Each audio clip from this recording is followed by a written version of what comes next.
What is going on, guys? It is WrestleMania here, back with another video. Now I'm just going to get straight to the point here. Night 2 of WrestleMania was 10 times better than Night 1 of WrestleMania as Cody Rhodes dethroned Roman Reigns finally after 1,316-day reign. But now that I've got that out, Night 1 left Cody Rhodes facing seemingly insurmountable odds against Roman Reigns. But as I've just spoiled now, he did finish the story. But join us now as we recap Night 2 of 2024's Showcase of the Immortals and provide our exclusive analysis as we look at the good, the bad, and the downright ugly. Be sure to subscribe and hit that notification bell for daily wrestling videos and follow us on Facebook for exclusive lists. Also check out our new videos on WrestleMania XL.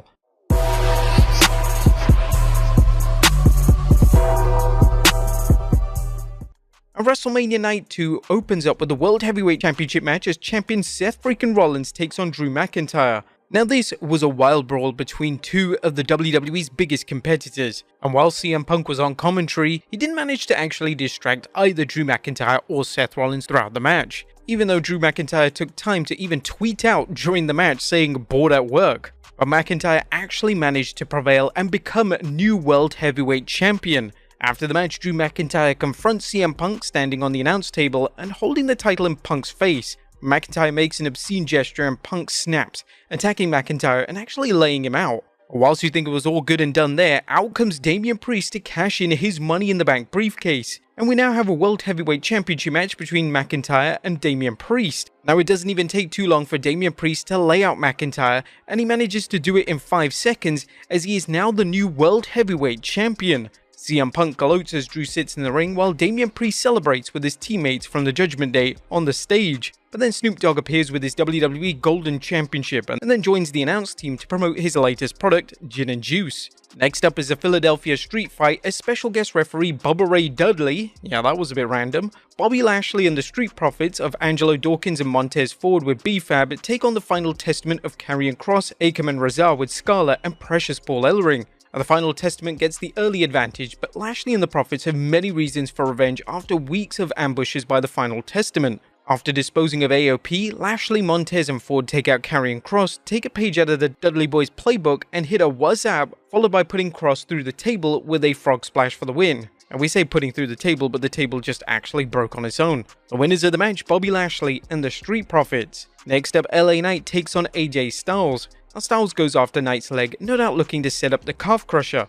However, Knight's speed and resilience confound Styles, and all it takes is one BFT for LA Knight to show the phenomenal one whose game it is. LA Knight wins the match. But before the match, Sami Zayn shows Kevin Owens his newly won Intercontinental Championship and tells KO it's his turn for a title. Next up is a triple threat match for the United States Championship as champion Logan Paul takes on Randy Orton and Kevin Owens.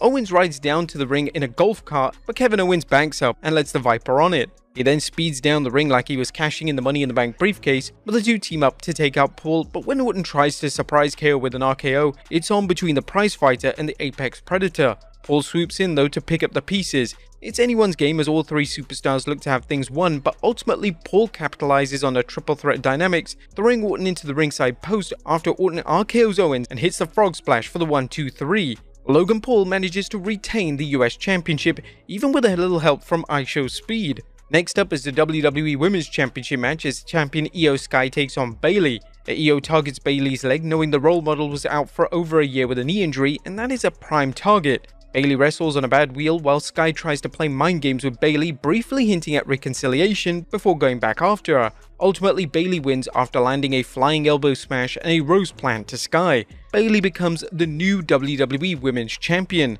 And finally, it's now time for the main event, the Bloodline Rules match for the Undisputed Championship as champion Roman Reigns takes on Cody Rhodes. Now it's Bloodline Rules as Cody Rhodes stands alone against Roman Reigns and the Bloodline's Jimmy Uso, Solo Sikoa and the final boss. At least it seems that way until the American Nightmare gets help from Jey Uso, followed by John Cena and The Undertaker. Seth Rollins even appears wearing his Shield outfit and coming out to his Shield music. With the interference eliminated, Cody goes to finish his story, and 3 crossroads later, Cody is your new WWE Undisputed Champion. After the match, several babyfaces join Cody in the ring to celebrate, as well as Cody's mom, his wife Brandy, and members of the Rhodes family as WrestleMania 40 Night 2 comes to an end. But that was a quick recap of the show. What about the good, the bad, and the downright ugly? As always, we start off with the good as number 1, the end is just the beginning. And tonight's Drew McIntyre vs Seth Rollins opener for the World Heavyweight Championship told many stories, including a beat-up Seth Rollins doing everything he could to keep his title,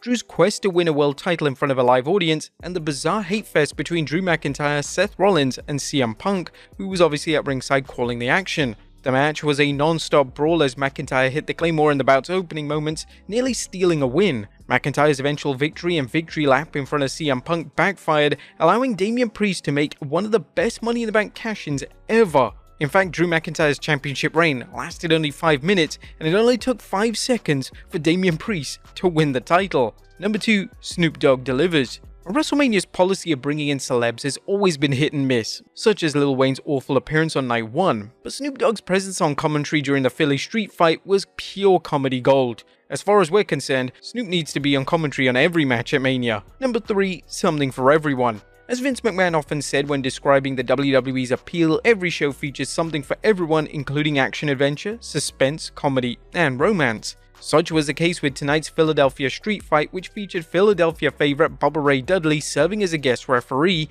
as well as directing Lashley and the Street Profits in carrying out some of the Dudley Boys' favorite moves on Karrion Kross. That with an action-packed brawl that was a good finish to an otherwise forgettable feud, but not every match has to be a 5-star classic or run 45 minutes, and the Philly street fight was a 9 minutes of fun and brawling. A good segue between Damian Priest's world title win and the LA Knight vs AJ Styles match. Number 4, the Maverick steals another one. The WWE has found the right approach to booking Logan Paul with tonight's triple threat match and finish, exemplifying everything that works about Paul. He's easy to boo due to his arrogance and skill at breaking the rules.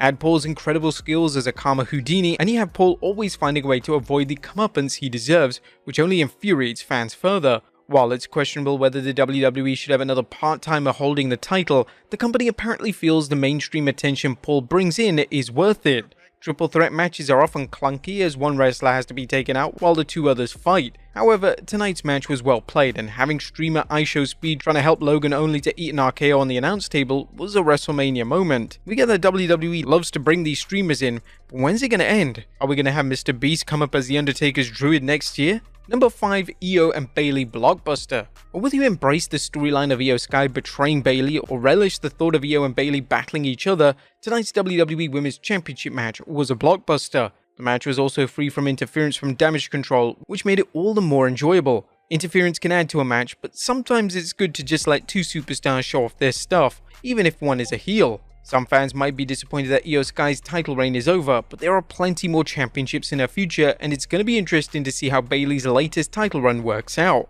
If it's anything like her last one, she could be champion for a long time. Number 6, a night of WrestleMania moments. Speaking of WrestleMania moments, the WWE outdid itself with Night 2, delivering several Mania moments, including Damian Priest's successful cash-in, Snoop Dogg's guest appearance, Randy Orton RKOing IShowSpeed on the announce table, and of course, the main event which featured several WrestleMania moments. Number 7, a hot crowd. What a difference a day makes. The fans at Lincoln Financial Field came alive tonight, following Night 1's very noticeably quiet crowd. Granted, the fans were probably more concerned with avoiding hypothermia on Night 1 than how loud they could cheer. Night 2's warm weather likely helped, but for whatever reason, the fans' excitement made the show even better, another example of the benefits of stadium shows. It's also made for some classy moments, such as when the fans gave a standing ovation after Bayley vs Io Sky's match. And a gracious champion. A Cody Rhodes hard-fought win over Roman Reigns was a great story, but every great story deserves an epilogue, and fans got to see something they haven't seen in a long time when a face wins the WWE's top prize,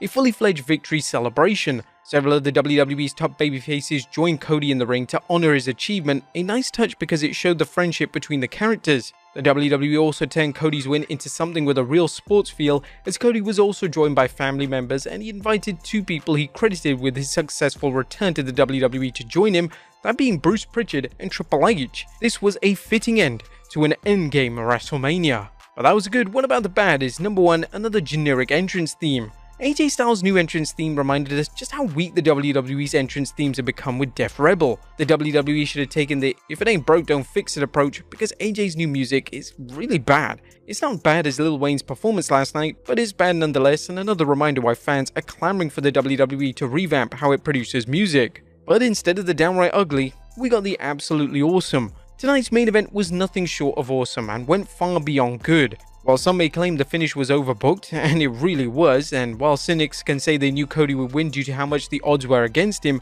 the match was so well played that even if you knew the finish, the WWE kept you on a high-speed chase with endless twists and turns. Surprise appearances from John Cena, The Undertaker, and The Rock added to the excitement, making this an unforgettable match, an unforgettable WrestleMania. But there you have it, folks, our recap and review of Night 2 of WrestleMania. Be sure to look out for other videos that are coming today, and I'll see you next time with some more wrestling content.